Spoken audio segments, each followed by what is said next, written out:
Hari ini, lebih 360,000 penduduk di daerah Kota Star mula menjalani tempoh penguatkuasaan Perintah Kawalan Pergerakan diperketat secara pentadbiran TEMCO yang akan dilaksanakan sehingga 25 September depan. Dan difahamkan hari ini turut diadakan beberapa ujian saringan membabitkan sekolah-sekolah yang berada di dalam daerah terbabit. Dan perinciannya, Wakil Esra Awani Kedah Abdul Hadi Cik Awang kini berada di laluan hutan kampung Anak Bukit. Teruskan Hadi dengan laporan. Okey, terima kasih Hafizi di Bukit Kewangan dan seperti dimaklumkan saya berada di laluan utama daripada hutan kampung di daerah Kota Star ini dan juga laluan utama dari Kepala Batas di Jitra untuk menghala ke Anak Bukit yang mempunyai laluan lapangan terbang Sultan Abdul Halim di sini dan sudah pastinya laluan ini di belakang saya ini laluan ini ditutup untuk kemasukan penduduk-penduduk dari luar daerah Kota Star.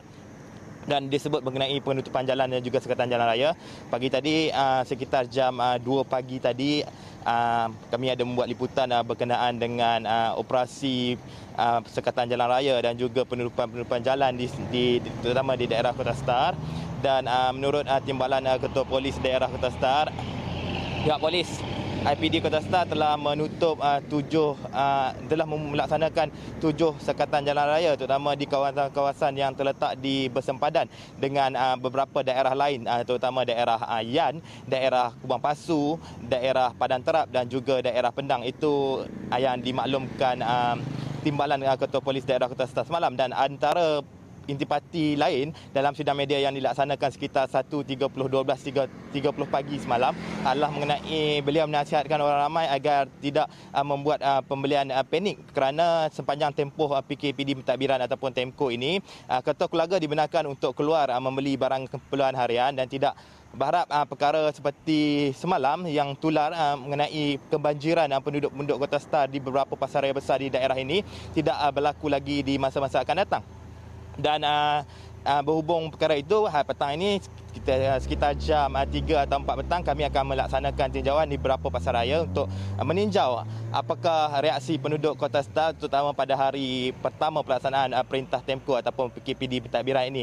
Dan antara perkara lain sudah pastinya mengenai maklumat yang dimaklumkan oleh konsortium feri sebentar tadi, maklumkan bahawa hari ini 8 perjalanan feri dari Kuala Perlis akan menggunakan feri dengan kapasiti yang lebih besar melebihi 650 penduduk jika sebelum ini pada hari Jumaat, Sabtu dan Ahad 4 feri berkapasiti besar akan disediakan di Kuala Kedah dan oleh kerana terminal feri Kuala Kedah ditutup, keempat-empat feri terbabit dipindahkan ke terminal feri Kuala Perlis bagi menampung kemasukan penduduk ataupun pelancong untuk ke Pulau Langkawi. Itu yang dimaklumkan. Dan sepanjang hari ini 8 perjalanan ke semua feri akan mempunyai penumpang lebih daripada 650 penumpang sehingga jam 7 malam ini. Dan saya rasa itu saja untuk jam ini. Kembali kepada Hafizi. Hadi, kalau kita ingin melihat apa agaknya jangkaan yang akan berlaku pada hari ini. Kita lihat tadi seperti di visual ada dari segi saringan dan sebagainya dan begitu juga dengan aktiviti-aktiviti sosial. Aktiviti sosial yang bagaimana yang tidak dibenarkan dan adakah semua premis dibenarkan untuk dibuka semua? Okey, seperti yang dimaklumkan ataupun seperti yang dilihat dalam paparan visual tadi, itu antara saringan yang kami tinjau tadi di Kolej Sultan Abdul Hamid di Alostar. Saringan dilaksanakan kepada pelajar-pelajar serta kaki tangan pengurusan sekolah berkenaan untuk hari ini dan dimaklumkan esok juga akan berlangsung ujian saringan dan hari pertama ini sudah pastinya melibatkan kebanyakan para pelajar yang akan terlibat, terutama di beberapa sekolah lain juga akan dimaklumkan akan juga ada saringan bermula hari ini, menandangkan terdapat beberapa sekolah yang mempunyai kes aktif membabitkan pelajar di sekolah berkenaan.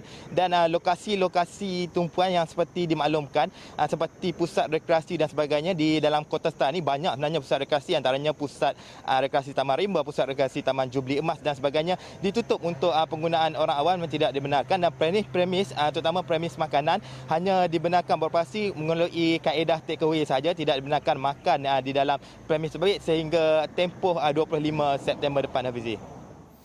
Baik, terima kasih Abdul Hadi atas perkembangan itu.